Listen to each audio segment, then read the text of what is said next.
consumo de importantes recursos de esta empresarial.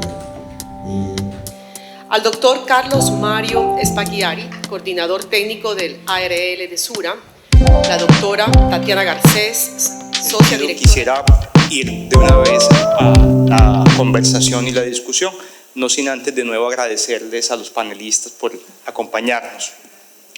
Quisiera comenzar con una pregunta concreta y es, Diana, Carlos, Tatiana, hablemos de buenas prácticas específicas y hablemos de acciones concretas de cara a un fenómeno que se vive en las empresas y es el fenómeno de los trabajadores que se encuentran con enfermedades crónicas que constante o habitualmente padecen alguna afectación en salud. La pregunta específica sería, en esos trabajadores, ¿qué debería hacer el sistema de gestión en seguridad y salud en el trabajo para posibilitar su rehabilitación? Si te parece, Diana, comencemos con esa mirada. Bueno, primero que todo quiero agradecer a la ANDI, a todos los organizadores, y quiero decir que es Coljuntas. Coljuntas es la Asociación Colombiana de Juntas de Calificación de Invalidez, que reúne a las 17 juntas regionales en las cabeceras de departamento y a la Junta Nacional de Calificación de Invalidez. Nosotros nos dábamos cuenta que por nuestros consultorios pasaba todas las pacientes de todas las condiciones, todos los orígenes, todos los estratos sociales, y que nosotros estábamos viendo muchos problemas, muchas oportunidades de mejora y muchas cosas buenas.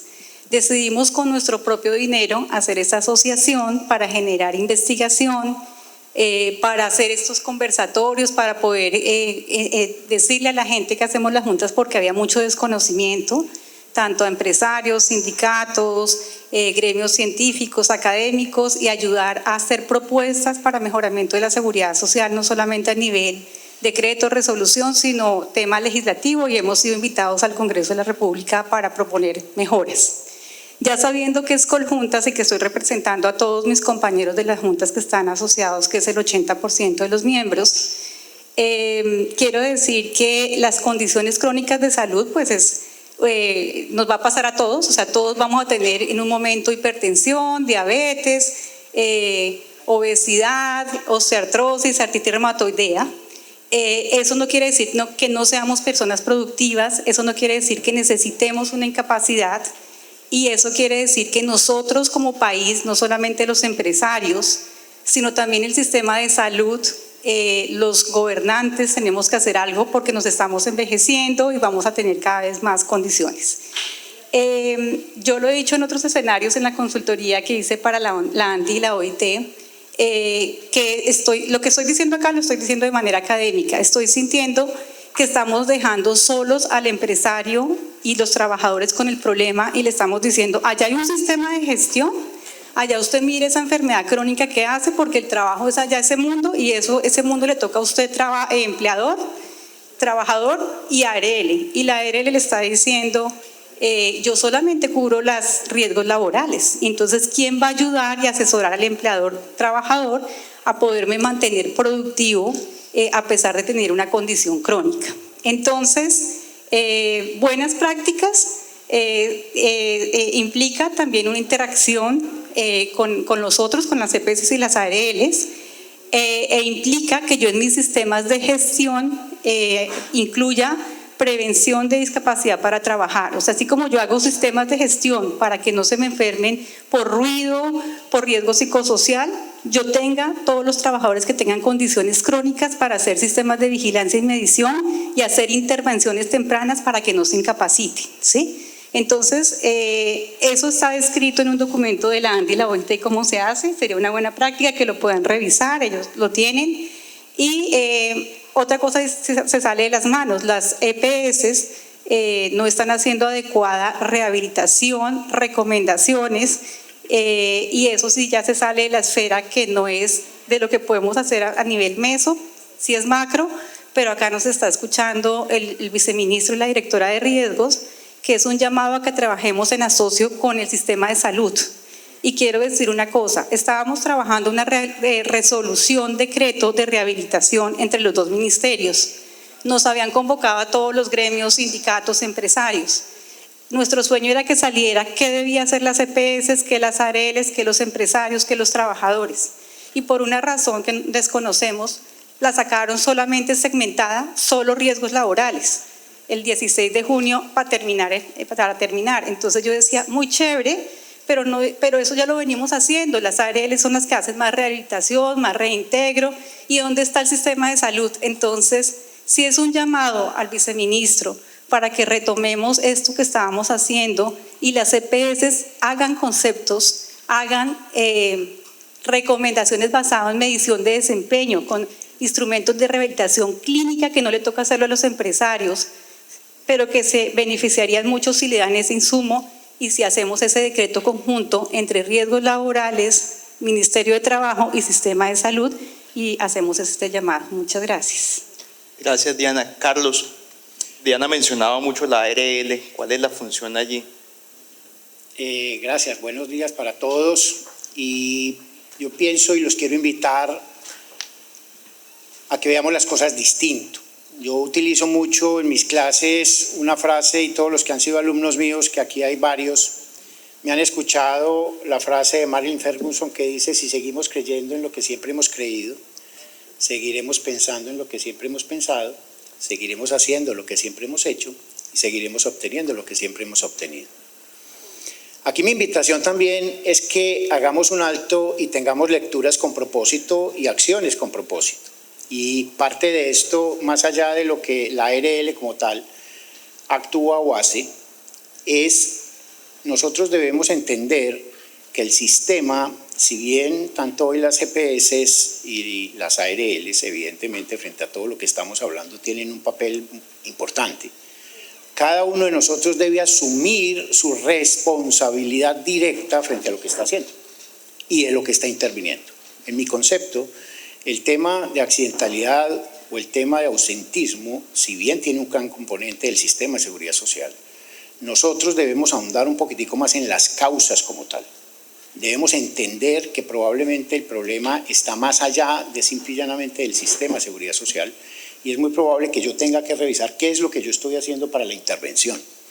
¿Qué estoy haciendo yo para la intervención del accidente de trabajo? ¿Qué estoy haciendo yo para la intervención de la enfermedad laboral? ¿Qué estoy haciendo yo para la intervención de la enfermedad común? Y para mí el tema de ausentismo, si bien es un problema importante, es un indicador de lo que hoy mi organización puede estar sintiendo y reflejando frente a su talento humano. Entonces, si es un indicador, tendré que revisar qué es lo que está pasando frente al talento humano. Ahora, la pregunta está, ¿qué pasa con los casos crónicos? Pues lo primero es, lo ideal sería no llegar con los casos crónicos, sería lo ideal, no llegar hasta esos casos crónicos. Pero hay muchas cosas que no se nos puede olvidar. El Ministerio ha planteado desde, si mi memoria no me falla, 2016, hablando sobre entornos laborales saludables. Cada uno de nosotros cuestiónese si dentro de sus organizaciones qué tanto ha ahondado frente a entornos laborales saludables.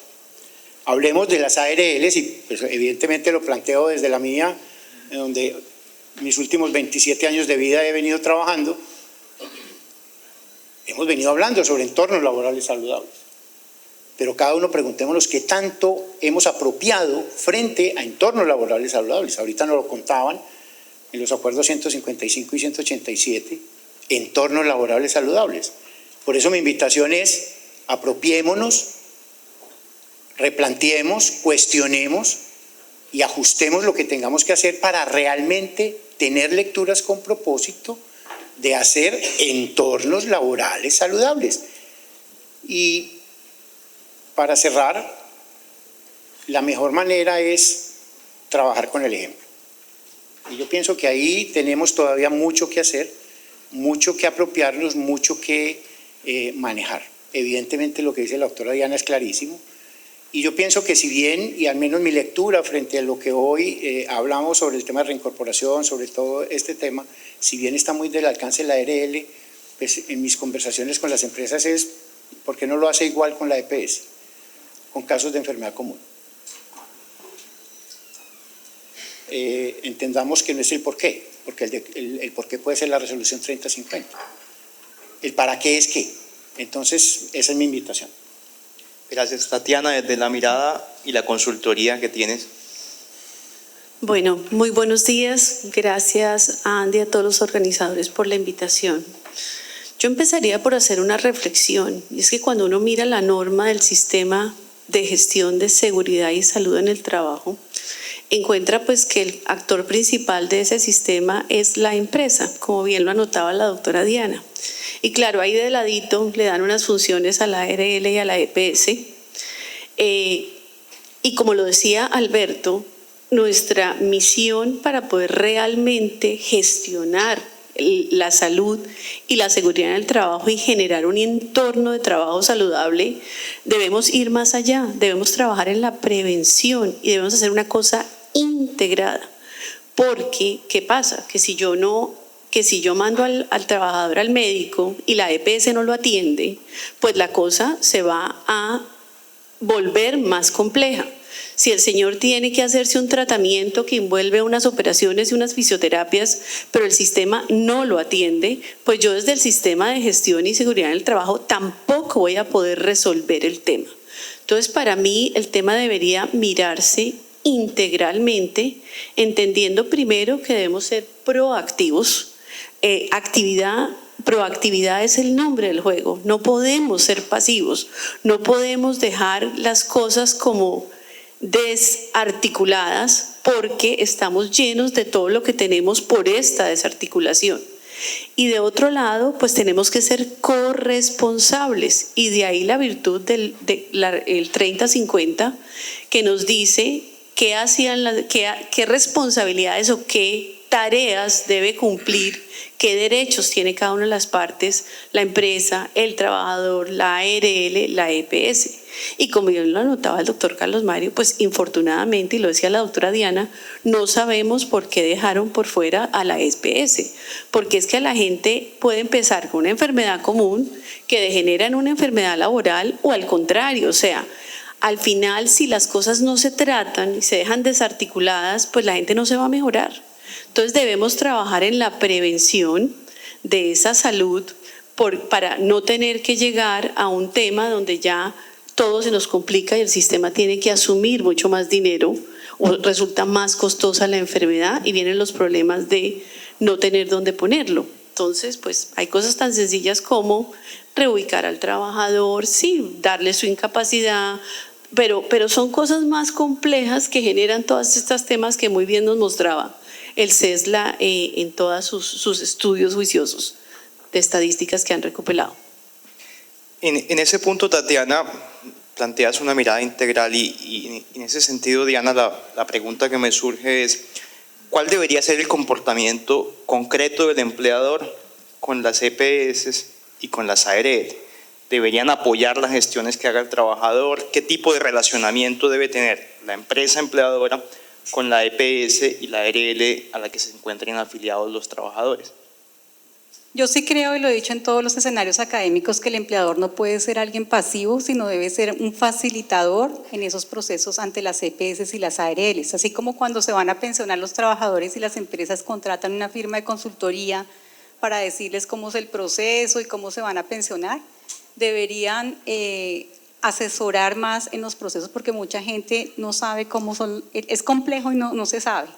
¿Por qué lo veo que lo deberían asesorar? Porque sería, como dice la doctora Tatiana, prevención, porque si yo sé cuál es mi derecho, cuál es el proceso, el procedimiento sería más ágil, le sirve a ese trabajador, pierdo menos tiempo, de pronto hay menos incapacidad, pierdo menos recursos y lo hago como también un aporte social, porque no olvidemos que lo decían acá, en la responsabilidad empresarial como derecho humano, entonces asesorar y decir qué debe hacer.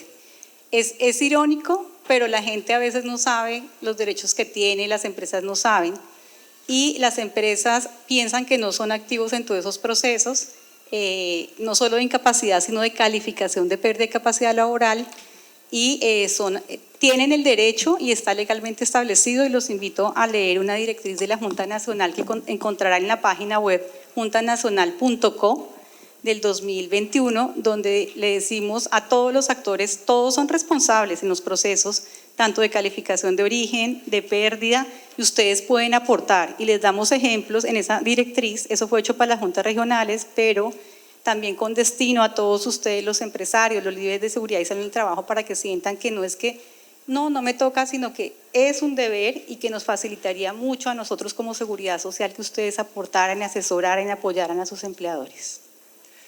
Tatiana, hay casos extraordinariamente complejos donde el trabajador padece de una situación de salud crónica, donde esa situación de salud, piensen en pequeñas empresas, es absolutamente incompatible con las funciones disponibles, con los cargos que hay allí. ¿Qué alternativas jurídicas, Tatiana, han explorado ustedes para gestionar estos casos de trabajadores en debilidad manifiesta frente a una posible desvinculación, frente a una posible gestión de los riesgos jurídicos asociados a una terminación del contrato? Gracias, Enan, por la pregunta del millón. O sea, cuando a uno los clientes lo llaman y le preguntan por esto, el tema es absolutamente frustrante. Y además a eso ponle que no todos tienen la misma capacidad económica para asumir el problema. Cuando yo le estoy pidiendo a una empresa que por favor apoye la rehabilitación de un trabajador, que lo reubique, que lo acompañe de manera eterna, porque además esto no tiene fin, pues claro, yo puedo asumir el salario de pronto un mes, puedo acompañarlo 2 meses, pero ¿hasta cuándo? Y hay gente que tiene además todos los procesos que tenemos incorporados en el sistema de gestión, son tan robustos, y claro, cuando uno mira ese sistema, uno dice qué maravilla, la prevención, el hacer, ¿no? Pero cuando te vas a la realidad, en un país donde más del 90% son microempresarios y no llegan a 10 trabajadores, uno con trabajo constituye el comité paritario, o sea, no encuentra quien quiera ser parte. Entonces, claro, acciones pues hay muchas, uno puede trabajar en la salud del trabajador, en generar un entorno positivo, saludable, donde se respete la desconexión, y yo como trabajador, como empleador, pues puedo estar pendiente de todo lo que me dijo el 30-50 que podía hacer, refiriéndome a los riesgos laborales, pero no está ahí la enfermedad, y podría pues extrapolar algunas cositas y traerlas, y puedo ir a donde las entidades, por favor incapacítemelo, por favor califique la pérdida de capacidad laboral, pero eso no ocurre. Entonces, ¿qué pasa? Pues yo, como no puedo soportar más la carga, porque esto no es que el cuento es que el señor está enfermo, entonces ya no me sirve. No, o sea, uno trata y quiere, pero a veces no puede. Entonces, en ese no poder se ve forzado a terminar el contrato de trabajo. Y viene el tema de que entonces empieza una negociación con el trabajador y ojalá la logre. Ojalá el señor pida o la señora pida algo razonable. Porque es que si me piden unas sumas astronómicas, pues tampoco tengo la capacidad económica para manejar esa negociación. Entonces, ¿con qué me quedo? Con que tengo que terminar el contrato unilateralmente. Si acojo la tesis de la Corte Constitucional, entonces me voy al Ministerio del Trabajo. Cuando uno mira el acuerdo interno 049, pues en teoría ese permiso debería salir en 2 meses, 2 meses y medio, si las cosas salen bien. En la práctica, ese permiso no sale a los 2 meses.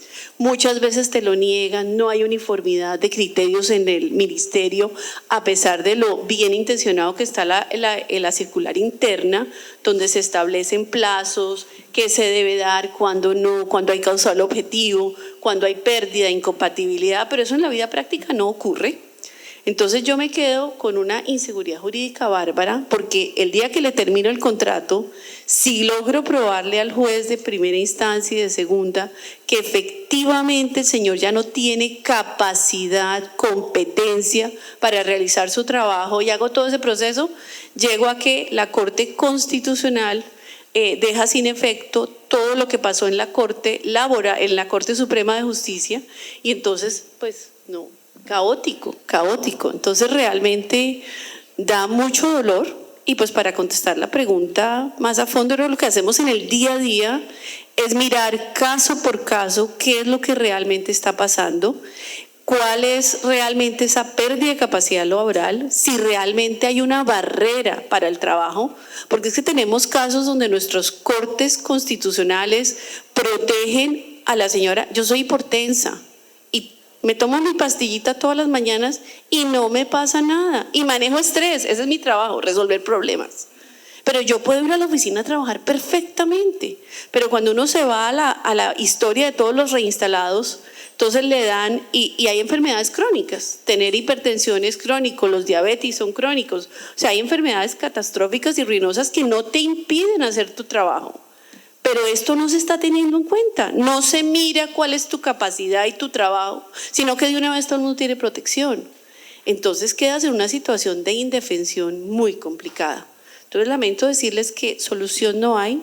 Buscar un buen abogado para que trate de soportar adecuadamente esa motivación para que no sea como un capricho, sino que uno realmente tenga los motivos estructurados, esbozados, para que tenga razones objetivas para proceder. Gracias. Y echarse la bendición. Echarse la bendición, eso es lo más importante. Carlos, ahora mencionabas un poco la responsabilidad de todos los actores y en la historia reciente vivimos la pandemia. ¿Qué tendencias en materia de ausentismo se han presentado a raíz de la pandemia? Por ejemplo, uno pensaría que el aumento del teletrabajo ha generado nuevas implicaciones desde el punto de vista de las enfermedades, desde el punto de vista de los accidentes. ¿Qué lectura tienes de las tendencias del ausentismo y de las situaciones de salud luego de la pandemia? La pandemia realmente nos transformó a todos. Nos transformó a todos y cambió todos los escenarios desde seguridad y salud en el trabajo. Y cambió la dinámica inclusive del mismo ausentismo. Para cierto tipo de patologías inclusive disminuyeron. Las patologías, por ejemplo, respiratorias y digestivas, el ausentismo por patologías respiratorias y digestivas disminuyeron. Las personas estaban en sus casas y ese tipo de patologías, en el buen sentido de la palabra, no generaron consultas, y al no generar consultas evidentemente se disminuyó esos registros de ausencia. Pero se incrementó la salud mental y todo lo derivado de salud mental. De hecho, hoy es una de las situaciones más complejas. Ahorita lo hemos mencionado muy sutilmente, el tema del presentismo, y con seguridad hay más inquietudes. En mi concepto lo he manejado, lo he empezado a leer porque tengo dos grupos de alumnos que están trabajando una tesis sobre presentismo y he leído algo de esto y eso ha venido aumentando muchísimo derivado de patologías de salud mental. Entonces hoy la tendencia ha venido que se ha venido incrementando el tema de la salud mental y patologías conexas a la salud mental. Las patologías físicas, llamémoslas así, han disminuido. Hay patologías físicas, llamémoslas disminuyendo, pero las relacionadas con salud mental han aumentado. El tema de acoso relacionado con el teletrabajo, trabajo remoto, llamémoslo así, se ha venido aumentando también.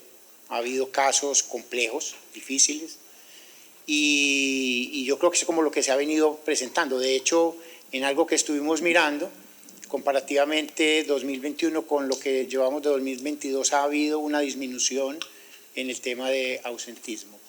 Hay algo que, complementando lo que ahorita la doctora Diana venía mencionando frente al tema del ausentismo, yo creo que los empleadores hoy deben apropiarse del tema.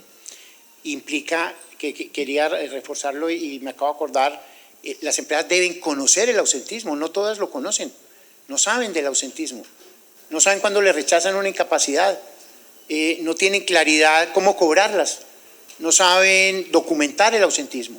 Hoy un jefe inmediato no sabe qué hacer con una incapacidad, las engavetan, las guardan, y a veces le preguntan a la ARL, oíste, ¿yo por qué no tengo días de incapacidad?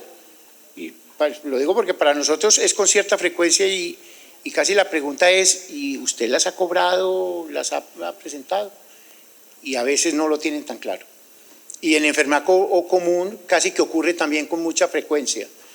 Y eso que podemos hablar de las que son médicas y podemos aquí hablar de todas las otras incapacidades y licencias que y lo veíamos en el estudio, y hoy vemos que hay un montonón de documentación de incapacidades que están, y aprovecho hoy, en nuestra organización venimos trabajando un cuadro que las empresas tienen acceso, que se llama diagnóstico empresarial, donde ven ese escenario y ven las cifras de una manera y que a veces se quedan, digamos, abrumadas cuando ven esa información y dicen, eso no es mío, claro, porque se cruza con todas las planillas. Entonces, aquí la invitación es que las personas conozcan qué es el ausentismo, sepan qué hacer, sepan cuando les rechazan una incapacidad, que sepan que esas incapacidades las están asumiendo y que evidentemente eso les está generando unos costos que son desbordadamente elevados y que las cifras casi que se volverían incalculables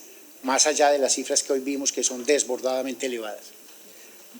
Yo quisiera traer a colación un caso bien difícil para conocer la perspectiva de ustedes y puede ser mi caso. Yo en todos los eventos digo lo mismo, tratando de probar el hecho notorio de que me encuentro en debilidad manifiesta, y es, yo tengo 2 hernias inguinales, yo creo que ya muchos lo saben, pero piensen que además de tener 2 hernias inguinales, Carlos, Diana, Tatiana, yo voy recurrentemente a los profesionales de la salud y me hago pasar por excesivamente enfermo. Y el caso problemático que quiero traer a colación no es la generalidad, pero puede ocurrir, es el caso del trabajador que simula la enfermedad. Y lo conecto, Carlos, con lo que mencionabas en temas de afectaciones en salud mental. ¿Qué hacer? La pregunta específica es, ¿qué hacer desde la mirada de cada uno de ustedes frente a esos trabajadores que, insisto, no son la generalidad, pero los puede haber, que simulan la severidad, la duración o la profundidad de la patología para obtener incapacidades, para obtener protecciones normativas como las que veíamos? Entonces, la pregunta a quien se atreva a responderla es, ¿qué hacer con el trabajador simulador? Yo me atrevo. Bueno, yo creo que hay que generar, yo creo que son 2 cosas. Por un lado hay que generar incentivos, buenos y malos, para el trabajador que hace esas cosas. Cuando digo bueno es generar beneficios, premiar la asistencia, y desincentivar la no asistencia. Por ejemplo, las empresas, en aras de mejorar y dar más beneficios, por lo general pagamos el 100% de las incapacidades. Entonces yo creo que si a uno por trabajar o no trabajar le pagan lo mismo, pues de pronto no es tan bueno simular la enfermedad si el pago puede ser menor. Yo creo que una acción correctiva es, bueno, lo vamos a acompañar, le vamos a pagar al 100%, pero pongámosle límite a eso, ¿sí?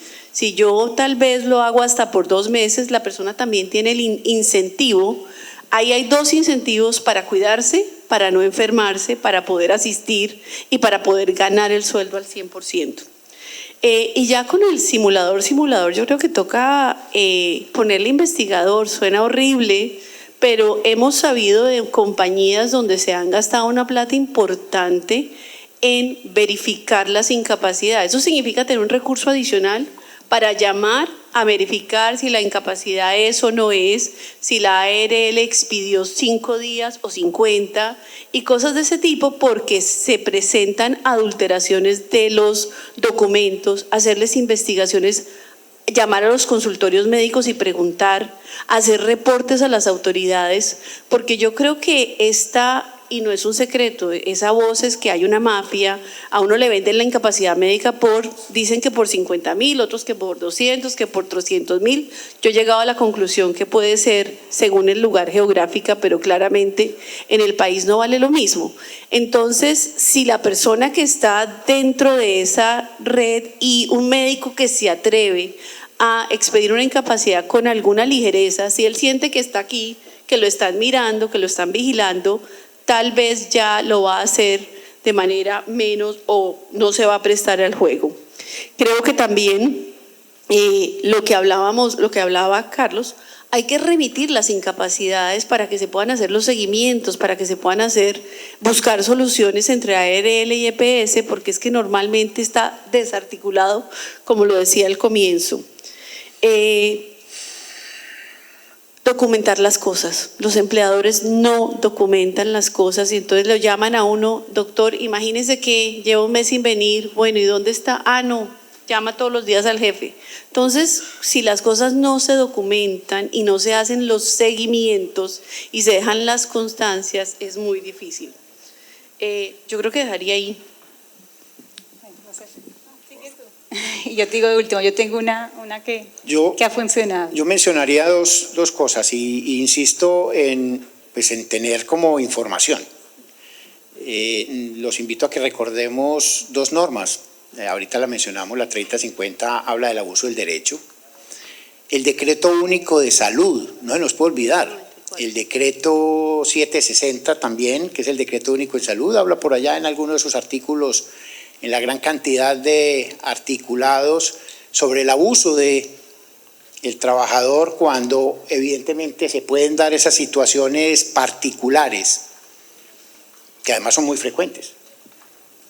Son muy frecuentes. En medicina usamos una frase pues, que es dolorosa pero cierta, que el único dolor tolerable es de los demás.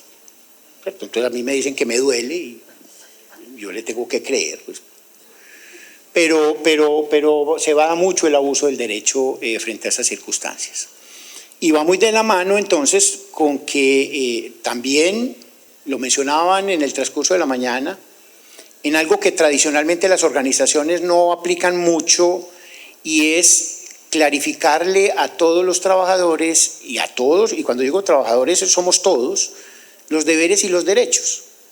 A nosotros nos olvidan los deberes y los derechos. Y todos tenemos deberes y todos tenemos derechos. Entonces también sería eso. Entonces vuelve como mi planteamiento, que es que el ausentismo tiene un componente en el talento humano. Y el componente del talento humano es el reflejo de muchas acciones que no hacemos en las organizaciones. Entonces, si yo no hago un proceso de inducción y entrenamiento, y le explico los deberes y los derechos, puedo incurrir en el abuso del derecho. Entonces puedo presionar para que me den incapacidad y me vuelvo frecuentista. Entonces yo voy, con lo que decía la doctora, y pido la cita de terapia y me voy el viernes a las 5 de la tarde a pedir la cita de terapia. Y a las 5 de la tarde no me dan citas de terapia. O pido la incapacidad, que me renueven la incapacidad el último día de la incapacidad, un viernes. Entonces me voy el sábado a las 8 de la mañana a urgencias para que me den incapacidad. Entonces ahí también, en mi concepto, hay un abuso del derecho frente al proceso. Obviamente no puedo desconocer que hay unas restricciones del sistema general de salud que a veces, evidentemente, le dan una cita para dentro de 20 días y me dan 10 días de incapacidad y el pobre trabajador dice, ¿y a mí quién me va a dar el control? También es cierto, eso no lo podemos desconocer en principio. Entonces yo creo que la normatividad es expresa también en el abuso del derecho y que va muy de la mano con deberes y derechos del trabajador y de todos como trabajadores del sistema. Bueno, menos mal me tocó de últimas porque yo quiero ser la voz que diga que, voy a decir, voy a completar 27 años de médica laboral y fui sector asegurador, fui directora de indemnizaciones y médica de dos importantes ARLs y ahora Junta Nacional, y entonces puedo ver los toros desde la barrera, no solamente un pedacito, la EPS, la ARL, sino veo el dolor de todo el país y por eso amo mi trabajo. Y yo veo que nosotros tenemos, hay muchos simuladores, yo pensaba eso cuando era ARL, y cuando uno ya ve el país macro, hay simuladores, una gente espantosamente teatrera que va a la consulta, pero hay más trabajadores que tienen efectos adversos de la misma estructura del sistema de salud. Entonces, parte desde el hecho de que yo tenga, y les invito a los abogados a revisar, el decreto ley 19/2012 parte de que yo para calificarlo tengo que tener 180 días y que tengo que tener, y le he preguntado a todos en las juntas, estructuré mi sistema de seguridad social desde antes de ley 100, de que yo tengo que tener una incapacidad para que me califiquen pérdida de capacidad laboral. Entonces, en las CPS, motivo de consulta, renuévenle la incapacidad para que lo puedan calificar. Estamos mal como país, por eso le digo a la directora de riesgos, modifiquemos eso porque hay gente que no quiere, pero es que es para que le califiquen y los fondos se niegan. Si no tienen los 180 días continuos, no te califico. Y hay patologías que son de muy mal pronóstico y que ya pudiera haber una invalidez y no necesito que me incapaciten. Un cáncer de seno con metástasis a cerebro, ¿para qué lo voy a incapacitar? Ya le va a dar invalidez. Y los fondos, no. ¿Quién paga los platos rotos? Ese trabajador y el empleador que está asumiendo esos costos. Y la otra cosa es cuando decían a la doctora Tatiana, ¿qué hago con esos que no puedo reincorporar y no tengo y me da 46%? Y no es culpa del trabajador ni del empleador.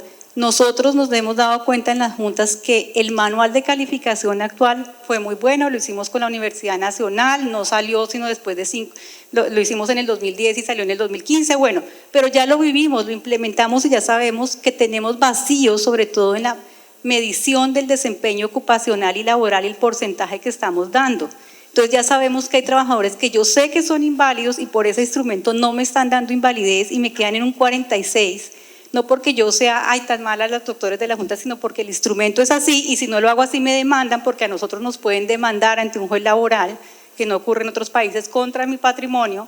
Entonces yo tengo que asumir ese tema. Entonces yo sí les digo, cuando hacemos el manual, actualicémoslo, pero no sacar un decreto por cambiar el número, sino démonos la pela como país de discutir estos casos que nosotros estamos viendo, porque nosotros vemos el país diverso, lo que ven de común, de laboral, y decirles, miren, hay trabajadores que deberíamos otorgarle ese privilegio, ese beneficio, esa protección de invalidez y no nos están quedando inválidos. Y hay otros que les estamos dando unos porcentajes y les estamos incentivando que estén incapacitados, ¿sí?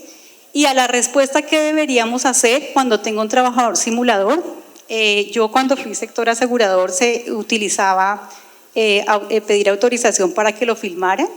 Y yo reconozco como médica que yo decía, sí, que lo filmen a ver si es que dicen mentiras. Y cuando hice el doctorado y estuve en Canadá, está demostrado que si contratamos investigadores y los seguimos y los empezamos a seguir y a vigilar, de pronto suene muy chévere, se aumenta la sensación de que me están persiguiendo, el litigio empresarial, la incapacidad, el consumo de medicamentos y se va hasta enfermedad psiquiátrica.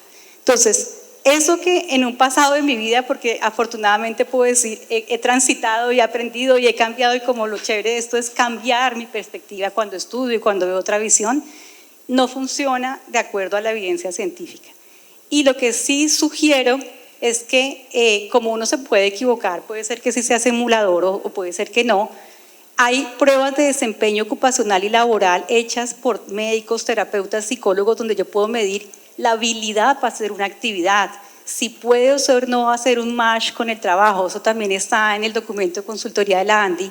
Hay profesionales y firmas expertas en Colombia para hacer eso. Entonces si yo veo un simulador, le digo, bueno, vamos a ver todas las pruebas si puedes hacer o no hacer, y cuando se le ha demostrado que no puede el mismo trabajador, o sea, que no es cierto lo que está diciendo, que yo no puedo subir la escalera y que yo no puedo cargar tal peso, pero mira todas las pruebas que te hice con fisioterapeuta, psicólogo y médico. El problema es que eso lo debería hacer el sistema de seguridad social en salud y no lo está haciendo porque es una cobertura. Yo no le estoy diciendo que haga ir a la NASA, terapia ocupacional, sino que no lo están haciendo. Entonces lo están pudiendo hacer las empresas que tienen dinero. Entonces ahí habría una inequidad porque el pequeño empresario no va a poder hacer todo eso y ahí llega nuevo llamado a hagamos esas normas de rehabilitación no solamente para riesgos laborales, sino para salud en general, para que el sistema de salud dé ese aporte y le entregue eso al empleador y evitemos esos problemas que estamos hablando. Es una visión de pronto académica, de pronto utópica, pero es lo que veo después de todos estos años de médica laboral, saludista pública. Gracias. Tenemos varias preguntas desde el aplicativo. Aprovechamos y los invitamos, si tienen preguntas puntuales a los expertos, pues que las planteen por el aplicativo. Y hay una primera pregunta que tiene que ver con si existe una lista de enfermedades, de tratamientos, de diagnósticos que automáticamente generen debilidad manifiesta. Yo creo que aquí hay varias personas preocupadas con la hipertensión, en la medida en que se preocupan si la hipertensión por sí misma genera debilidad manifiesta, o si por el contrario hay que analizar otros factores ocupacionales para calificar o no una patología como debilidad manifiesta. ¿Existe esa lista? ¿No la hay? Bueno, acá sí quiero contar que tuve el honor de ser invitada por la Corte Suprema de Justicia a su conversatorio de Derecho Laboral en el año pasado en Barranquilla.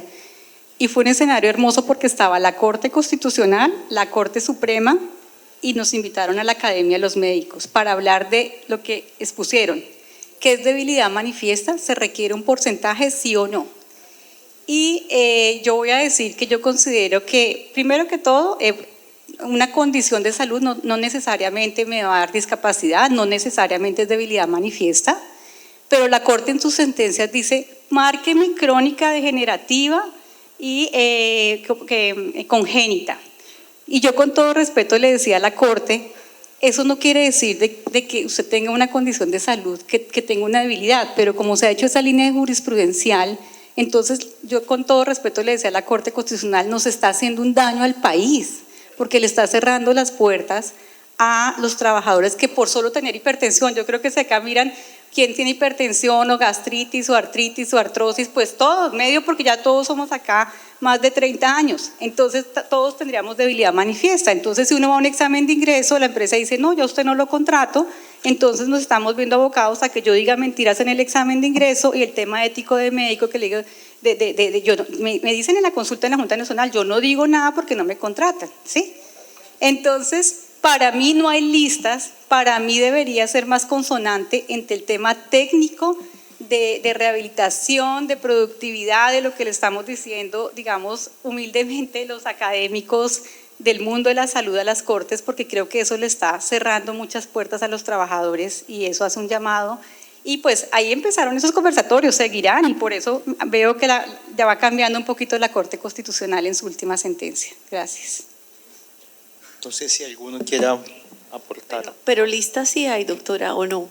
No, No hay una lista hay unos de casos. enfermedades catastróficas, ruinosas. pero lo que pasa es que eso es diferente, que yo le explico. ok. Bueno, va a ser una cuña la doctora Dorisa. Yo tengo un libro que escribimos con 12 coautores que se llama Sistema de Riesgos Laborales en Colombia, con la editorial Tuirán, que se consigue, y hay un capítulo de pérdida de capacidad laboral y juntas, y yo les digo, no, enfermedad de alto costo es porque me cuesta mucho para salud, pero eso no quiere decir que sea sinónimo de que me tengan que dar una pensión de invalidez, que tenga una debilidad manifiesta. Yo puedo tener un VIH-Sida que me cuesta millones y estar acá sentada, ser totalmente productiva, entonces están haciendo un mix que le está causando daño al país. Cuando escribimos, me decía mi coautora, la psicóloga de la Junta de Bogotá, me decía, ay, no seas tan dura. Yo le decía, pues esto es un tema académico, hay que decirle que esto nos está causando perjuicio. Entonces, nos hacen marcarlo para ponerles tutela y poner reintegro, pero eso no hace match con el tema técnico-científico. Hay algo que Carlos mencionaba ahora y lo ato a una pregunta, y ese rol de las EPS. En el aplicativo tenemos la pregunta de cómo hacer en términos prácticos que las EPS de verdad acompañen el proceso del trabajador, cómo hacer que las EPS se involucren activamente en la recuperación y haya ese acompañamiento de cara a una rehabilitación, a una reincorporación. ¿Qué hacer con las EPS? Sería la pregunta del aplicativo. Te voy a contar como la experiencia que tuve cuando manejaba integralmente la EPS y la ARL, que fue una fortuna durante casi 10 años manejando los dos negocios de seguridad social. Y todo se centra en conversaciones y en tener claridad de la problemática en las empresas. Lo que mencionaba ahorita la doctora Diana, clarísimo, en la experiencia que nosotros tuvimos, yo no tenía que esperar que una falla renal grado 5 llegara a los 180 días para calificarla. Es absurdo. Es absurdo. Y calificamos muchísimos y las calificábamos y todo nos daba una pérdida de capacidad laboral y lo mandábamos al fondo de pensiones porque no podíamos esperar 180 días. Pues finalmente era así. Entonces, yo pienso que este es un tema también de claridad de roles y responsabilidades, que es algo que no todo el mundo lo tiene tan claro. Hablo pues por el grupo económico donde yo trabajo, donde hoy creemos que tener conversaciones con nuestros clientes nos da de la mano poder identificar esos casos complejos, críticos, abordarlos desde un principio, mirarlos integralmente y poder solucionarle esa situación a ese trabajador que está en el medio sufriendo. Y adicionalmente el empleador está, y tengo que mencionarlo, nosotros acabamos de lanzar un producto que se llama Segura su Talento, y lo que busca es brindarle asesoría al empleador de una manera integral, con un médico laboral, con un abogado, con un psicólogo, con un psiquiatra, especialista. Eso es, voy a utilizar una frase que se tiene hoy, pues sería como un plan complementario, pero en la ARL, para poder coger esos casos críticos y acompañarlo para hacerlo. Pero es un tema de conversaciones, es un tema de voluntad, es un tema de querer hacer las cosas y de saber que tengo un caso. Lo digo porque no todas las EPS saben que tienen esos casos críticos y los incapacitan. Hoy tenemos muchas restricciones del sistema de salud porque hay pacientes que van a una IPS y lo incapacitan, luego van a otra IPS y lo incapacitan, y luego van a otra IPS y lo incapacitan, y desafortunadamente no llega ese consolidado de días de incapacidad. Entonces el empleador no tiene muchas veces ese control. Entonces yo creo que es de comunicaciones y de tener claridad del tema. Y yo ahí quisiera preguntar algo, y es, pero en ese, ¿quién tiene acceso a eso que tú estás contando? Por ejemplo, los grandes empresarios, los pequeños empresarios. Hoy, porque uno llama a la EPS y es según qué importancia tienes y cuál es el volumen de trabajadores, o por lo menos esa es mi percepción, no sé si estoy equivocada. No, lo digo cuando lo manejamos integralmente, para nosotros era, hoy hablamos de seguridad social integral, entonces nosotros lo miramos integralmente, independientemente que esté en la empresa de 10.000 trabajadores o independientemente del pequeño, porque finalmente es el trabajador, es el cotizante del sistema de seguridad social. Entonces, el afiliado a la EPS, si tiene 180 días o 150 días, no importa si está en una gran empresa o en una pyme. No importa, o sea, para el sistema, en el tema de la EPS no importa. Bueno, al menos nosotros lo vemos de esa manera. Nos quedan 3 minutos y quisiera pedirles a manera de programa de televisión que en 30 segundos dijeran lo esencial desde el punto de vista de la seguridad y salud en el trabajo frente a la gestión del ausentismo, el presentismo y la productividad. Pero sí, en 30 segundos, recomendaciones que nutran el almuerzo. Bueno, yo quiero empezar, yo quiero decir que una retroalimentación a la charla anterior, las juntas no somos las que decimos recomendaciones si alguien se debe reincorporar o no, o sea, es que ustedes esperando a que venga los reincorporos y la junta lo calificó, no. El puntaje es para dar unos beneficios, pero quien debe decir qué recomendaciones, porque no todo es reubicación, es el sistema de salud EPS o las ARLs, y usted verá como empleador dónde lo pone. Entonces, en su sistema de gestión deben poner todo eso que yo llamo sistema de gestión de prevención de discapacidad para trabajar, y no esperar, no, es que lo tengo allá que la junta. No, es un error conceptual. Nosotros no somos los que decimos si se incapacita o se reincorpora. Es mi último mensaje que quiero dejar.